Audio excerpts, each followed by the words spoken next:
Elia no sentía miedo. El miedo era un lujo que había perdido hace mucho tiempo. Lo que sentía era un vacío helado, la certeza resignada de que su lucha había terminado. Cada día había sido una batalla por sobrevivir, y este callejón oscuro era su campo de derrota final. La bota de uno de los guardias impactó contra sus costillas.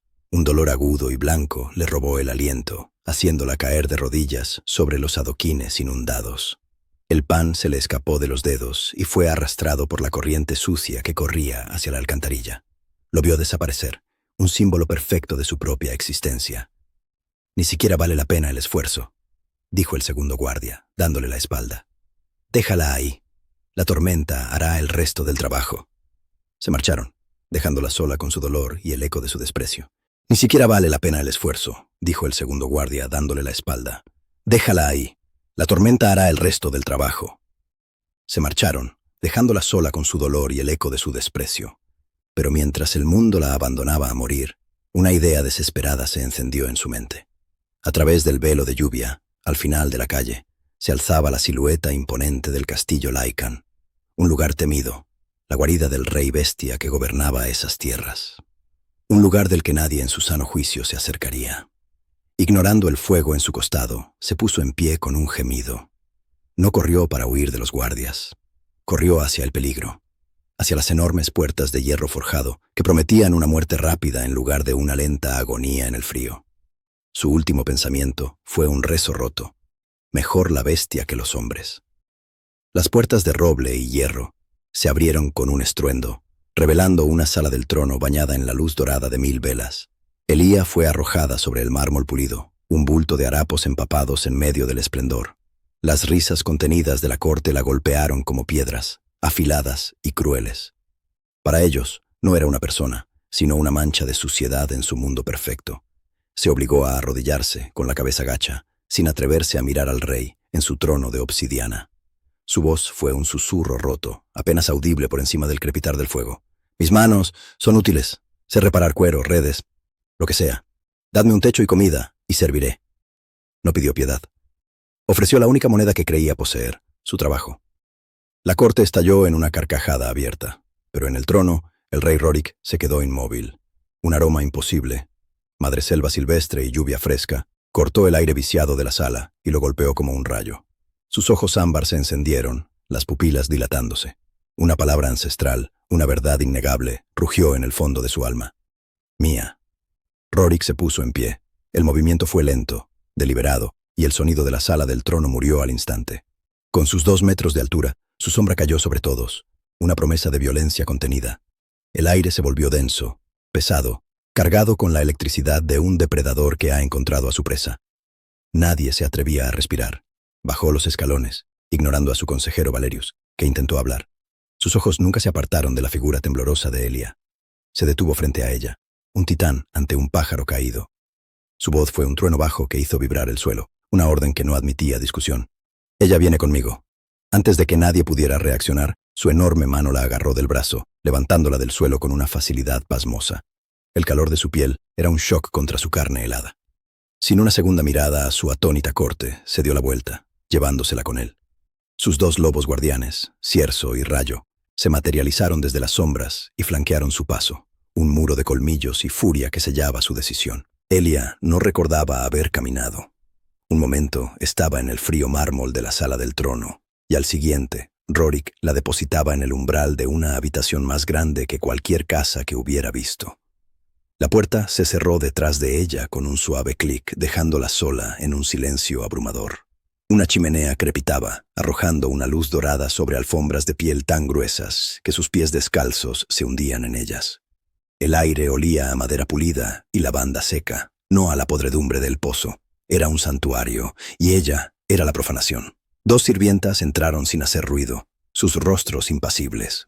No le hablaron, simplemente le indicaron una bañera de cobre humeante en una alcoba contigua. Elia se quedó paralizada, esperando una orden, un grito. En cambio, una de ellas le ofreció una toalla suave como una nube. El agua caliente fue un shock casi doloroso contra su piel helada, lavando no solo la mugre, sino años de humillación. Por primera vez en una década, se sintió limpia. Al salir, encontró un vestido simple de lana gris sobre la cama, pero la tela era suave y cálida, sin un solo remiendo. A su lado, en una pequeña mesa, había una bandeja con estofado de venado, pan caliente y una jarra de agua fresca. Comió con la desesperación de una hambrienta, pero cada bocado estaba teñido de ansiedad. ¿Cuál era el precio de esta bondad? Nadie la vigilaba, nadie la apuraba. Esta libertad era más aterradora que cualquier celda. Los días se convirtieron en una extraña rutina de espera. Nadie le pedía nada. Pasaba las horas acurrucada junto al fuego, saltando ante cada sonido, convencida de que el rey vendría a cobrar su deuda. Pero él no aparecía. Era una prisionera en una jaula de lujo. Y la amabilidad sin explicación era la forma más cruel de tortura que había conocido. Una tarde, él entró. No se acercó. Su presencia llenó la habitación, cargada de una energía contenida que hacía que el aire vibrara. Simplemente dejó un libro encuadernado en cuero sobre una mesa. Sus ojos ámbar se posaron en ella por un instante, no con posesión, sino con una intensidad que parecía ver a través de sus harapos y su miedo. Luego, se fue tan silenciosamente como había llegado. Esa noche, el dolor en sus costillas se agudizó. Estaba intentando aplicar presión sobre el moretón cuando la puerta se abrió de nuevo. Era Rorik. La vio hacer una mueca de dolor y su mandíbula se tensó. Se movió hacia ella con una lentitud deliberada, como si temiera asustar a un pájaro herido. Se arrodilló frente a la silla donde ella estaba sentada. Su enorme tamaño la hacía sentir increíblemente pequeña. «Permíteme». Su voz fue un murmullo profundo. Una petición, no una orden. Sacó un pequeño frasco de cerámica. Sus dedos, callosos y marcados por la batalla, fueron sorprendentemente gentiles al aplicar un bálsamo frío sobre su piel magullada. El calor de su mano se filtró a través de la tela, un calor que no quemaba, sino que calmaba un frío que ella llevaba en los huesos. Elia se estremeció, pero no se apartó. Una lágrima solitaria rodó por su mejilla, no por el dolor, sino por el impacto de un toque que no buscaba herir. Él no dijo nada, su concentración fija en su tarea. Cuando terminó, se retiró, devolviéndole su espacio, pero el calor de su contacto permaneció, una marca indeleble en su piel y en su alma. Una semana después, regresó. Esta vez, traía consigo un estandarte de batalla, una reliquia hecha jirones. El tejido estaba rasgado, manchado y deshilachado por el tiempo. «Mis consejeros dicen que es una causa perdida», dijo, su voz resonando con una historia no contada. «El estandarte de mi ancestro, el que lo unió todo, lo dejó sobre la mesa y la miró. Para Elia, esto no era una petición, era una oportunidad. La oportunidad de pagar, de demostrar su valía. Durante días, trabajó sin descanso. Sus dedos, acostumbrados a las redes ásperas, se movieron con una delicadeza innata sobre la seda antigua. No solo cosió, sintió la historia en las fibras, encontró hilos del color exacto y recreó patrones que se habían perdido en el tiempo. Cuando Rorik volvió, el estandarte colgaba de la pared, no como nuevo, sino como eterno. Los colores eran profundos, las costuras invisibles, la dignidad del león rampante restaurada. Él se acercó, pero sus ojos no estaban en la tela, estaban fijos en ella. «Ellos vieron un trapo roto», dijo, su voz baja y cargada de una emoción que ella no pudo nombrar. «Tú viste su alma», continuó, dando un paso hacia ella. «Tu don no es reparar cosas, Elia, es restaurar el valor que otros ya no pueden ver». Sus palabras la golpearon con más fuerza que cualquier puño. No estaba elogiando sus manos, estaba reconociendo su espíritu. Por primera vez, Elia levantó la vista y sostuvo su mirada. En el fuego de sus ojos ámbar, no vio a un rey ni a un amo. Vio a un hombre que la veía a ella, y ese reconocimiento era más vertiginoso que cualquier abismo. Elia ya no saltaba ante las sombras. Bajo la mirada protectora de Rorik, un brote de confianza comenzaba a florecer en el jardín abandonado de su alma. Un día, él la guió no a sus aposentos, sino a la sala del Consejo de Guerra.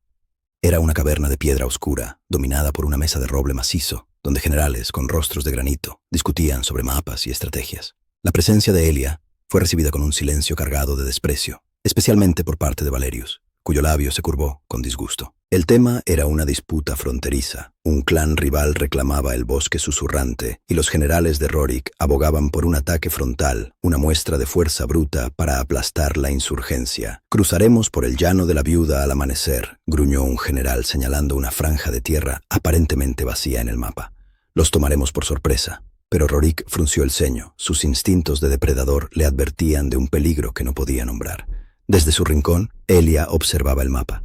No veía tácticas ni batallones, veía el tejido de la tierra. Sus ojos se detuvieron en una línea casi imperceptible que cruzaba el llano, una arruga en el pergamino que todos los demás habían ignorado. Era un patrón que conocía. Lo había visto en cuero viejo y reseco, justo antes de que se partiera por la mitad. Era una debilidad, una cicatriz. Rorik sintió el cambio en su quietud, la tensión en sus hombros, la forma en que sus ojos seguían esa línea invisible. Interrumpió al general a mitad de una frase. «Elia». Su voz retumbó, silenciando la sala. Todos los ojos se volvieron hacia ella, una mezcla de sorpresa y burla. «Habla». Por primera vez, él no le pedía que reparara algo. Le pedía su opinión. Su voz, al principio un susurro, ganó fuerza. Se acercó a la mesa, su dedo tembloroso trazando la falla en el mapa. «Eso no es un llano», dijo. «Es un barranco seco, un antiguo lecho de río. El suelo allí será inestable, quebradizo. Es una trampa». Valerius soltó una carcajada amarga. «¿Y cómo sabe eso la costurera? Te lo susurraron tus hilos. Esto es una guerra, no un remiendo». La humillación colgaba en el aire, espesa y venenosa, diseñada para enviarla de vuelta a su agujero. Rorik no le dirigió la palabra a Valerius. Su mirada ámbar nunca dejó a Elia, pero una furia helada emanó de él, congelando la sonrisa del consejero. «Explícame», le pidió a ella, su voz una invitación a un mundo que solo ellos dos compartían en ese momento. «¿Cómo lo sabes?» «Las cosas viejas hablan», explicó ella, encontrando su valor en la mirada de él. «El cuero, la tela, la tierra, todos guardan memoria de sus heridas. Esa línea es donde la tierra se rompió una vez, como una costura débil. Desde arriba parece plano, pero por debajo está hueco, esperando colapsar». No era una estratega, era una sanadora de cosas rotas, y veía la herida del mundo. Fue entonces cuando la mirada de Rorik cambió. La posesión del alfa, el instinto del mate, se desvaneció, reemplazado por algo más profundo, más sobrecogedor, una reverencia absoluta. Se dio cuenta de que el destino no le había traído un pájaro herido que necesitaba protección, le había traído la pieza que le faltaba a su alma, la sabiduría que equilibraba su fuerza. Ella no solo veía el mundo, lo entendía. Se enderezó, su decisión final. Ignorando las miradas atónitas de su consejo, enrolló el mapa. «El plan se cancela, Rayo explorará el barranco». Luego se volvió hacia Elia, y su voz resonó con el peso de un decreto real que cambiaría el reino para siempre. El don de Elia no es coser, es encontrar la verdad que otros han olvidado. A partir de hoy, su voz será escuchada en este consejo como si fuera la mía. La había reclamado no como su posesión, sino como su igual, su reina. La paz era una prenda nueva que Elia apenas comenzaba a usar, y todavía no se sentía cómoda en ella. Estaba de pie en una galería sobre la sala del trono, observando a Rorik presidir una audiencia menor. Por primera vez, el aire del castillo no se sentía como el de una jaula, sino como el de un hogar. Un tenue calor se había instalado en su pecho, una sensación tan extraña que casi le dolía. Pero ese calor se convirtió en hielo cuando la voz de Valerius cortó el aire desde la entrada principal. «Mi rey», anunció el consejero, su tono untuoso pero afilado como el vidrio roto. «Perdonad mi interrupción, pero ha llegado una testigo del pasado de nuestra invitada, alguien que puede arrojar luz sobre su verdadero carácter, antes de que su historia contamine la nobleza de esta corte». Un murmullo recorrió la sala. Rorik se tensó en su trono, sus ojos ámbar buscando a Elia en la galería. Entonces ella entró, maestra Zenaida, la mujer cuyo rostro había poblado las pesadillas de Elia durante una década. Su presencia fue un golpe físico, robándole el aire a Elia y devolviéndola al frío y la humedad del pozo. Cada palabra cruel, cada humillación, cada trozo de pan rancio arrojado como a un perro, todo volvió en una oleada que amenazaba con ahogarla. Se encogió instintivamente, deseando volverse invisible, desaparecer entre las sombras de la piedra. Zenaida sonrió, una mueca torcida de triunfo al ver a Elia. «Ahí está, la ladrona», graznó, señalando con un dedo huesudo. Creía que se había ahogado en alguna zanja, pero parece que su astucia es mayor que su valía. ¿Reparar estandartes? Esta criatura solo sabe remendar redes rotas a cambio de sobras. Es un animal de carga, mi rey, uno que ha aprendido a actuar como una dama para engañarlo. Valerius dio un paso al frente, su rostro una máscara de falsa preocupación. «Lo veis, mi señor. Ha manchado vuestro honor con su engaño. Esta cosa no pertenece aquí. Pertenece al fango del que salió. Exijo, por la seguridad y la pureza de vuestro linaje, que sea entregada a la justicia por sus crímenes pasados y su insolencia presente». La corte, antes silenciosa, ahora bullía con susurros de acuerdo. El veneno de Valerius había encontrado terreno fértil. Para Elia, el mundo se encogió hasta convertirse en el eco de esas acusaciones. La confianza que Rorik había cultivado en ella se hizo añicos. Volvía a ser la rata de alcantarilla, la mancha de suciedad en un mundo perfecto. Esperaba el golpe final. La voz de Rorik, resonando con ira y decepción, ordenando que la echaran. el miedo a perderlo, a perder este santuario que apenas había empezado a creer real. Era un abismo que se abría bajo sus pies. Pero Rorik no habló. Se quedó inmóvil, una montaña de furia contenida. Sus ojos no estaban en Valerius ni en Zenaida. Estaban fijos en Elia, observando cómo su luz se extinguía, cómo el terror la devolvía a la cáscara rota que él había encontrado. Vio el temblor de sus manos, el colapso de su espíritu.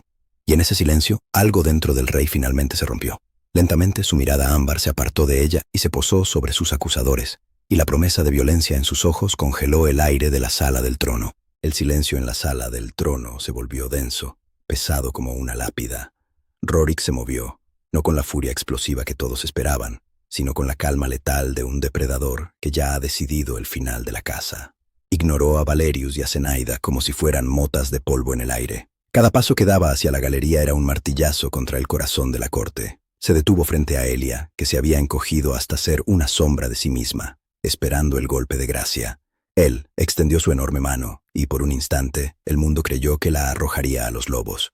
Pero su toque fue increíblemente suave. Sus dedos se cerraron alrededor del brazo de ella, no para arrastrarla, sino para anclarla.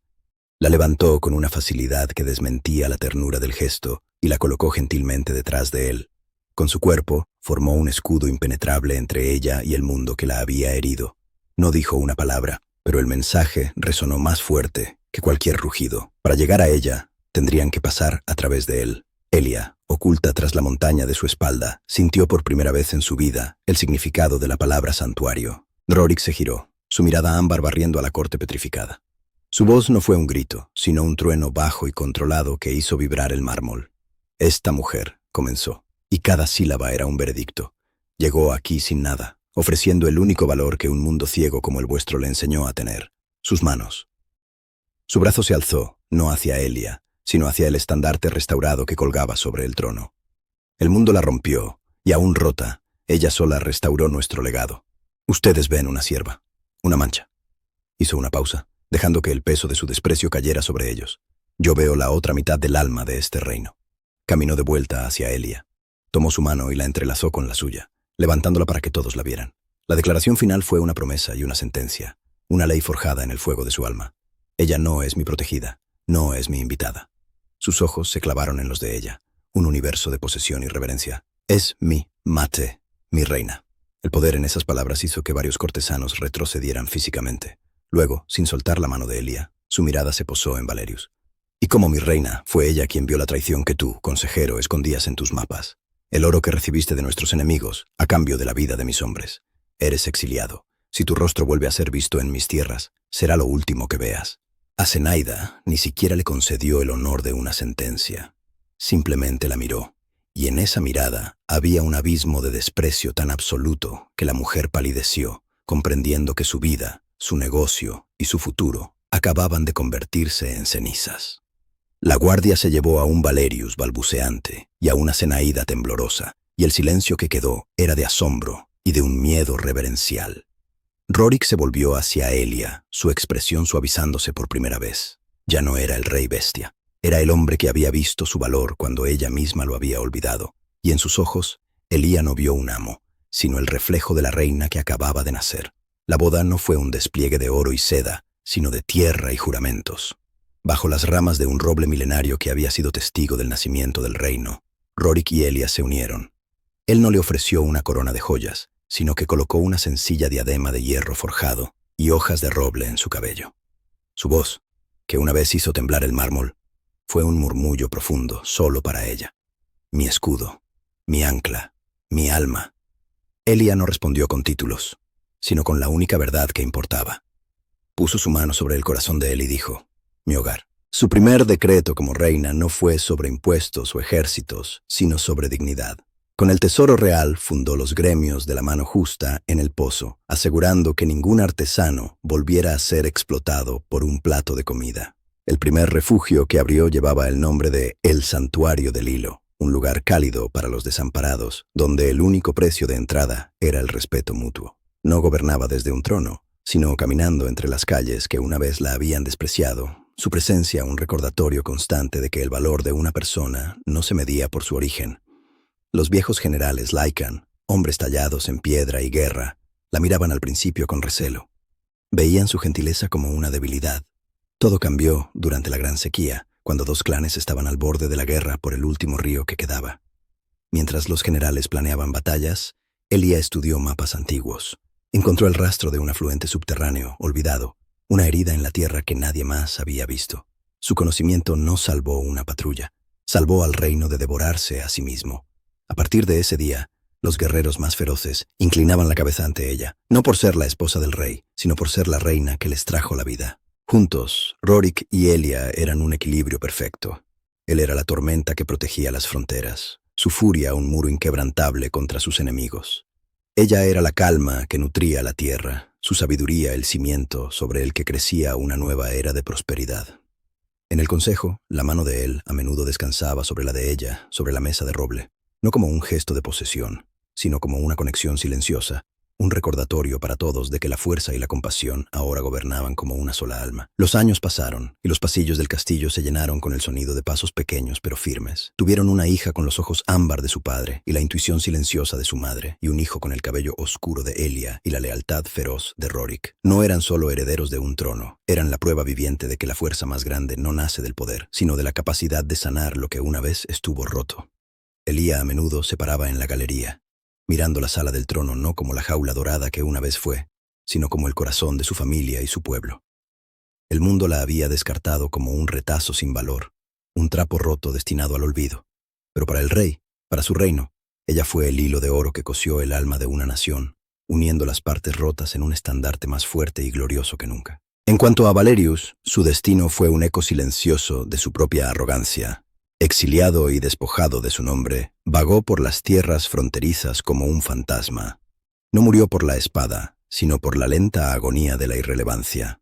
Las noticias de la prosperidad del reino y la adoración del pueblo por su reina humana le llegaban como susurros en el viento. Cada palabra un veneno que corroía lo poco que le quedaba de alma, hasta que no fue más que una sombra olvidada por la historia que tan desesperadamente había querido controlar. Y en el pozo, la justicia poética encontró su rostro más cruel en Maestra Zenaida. Las nuevas leyes de los gremios la dejaron sin trabajadores que explotar, y sus competidores honestos la llevaron a la bancarrota. Terminó en el mismo callejón sin salida, donde una vez se burló de una niña hambrienta. Sus manos, antes suaves por contar monedas, se volvieron agrietadas y sucias, remendando redes por las sobras que la nueva prosperidad del reino dejaba caer. Se había convertido en lo que siempre despreció, un par de manos sin rostro, invisibles para el mundo que Elia había sanado.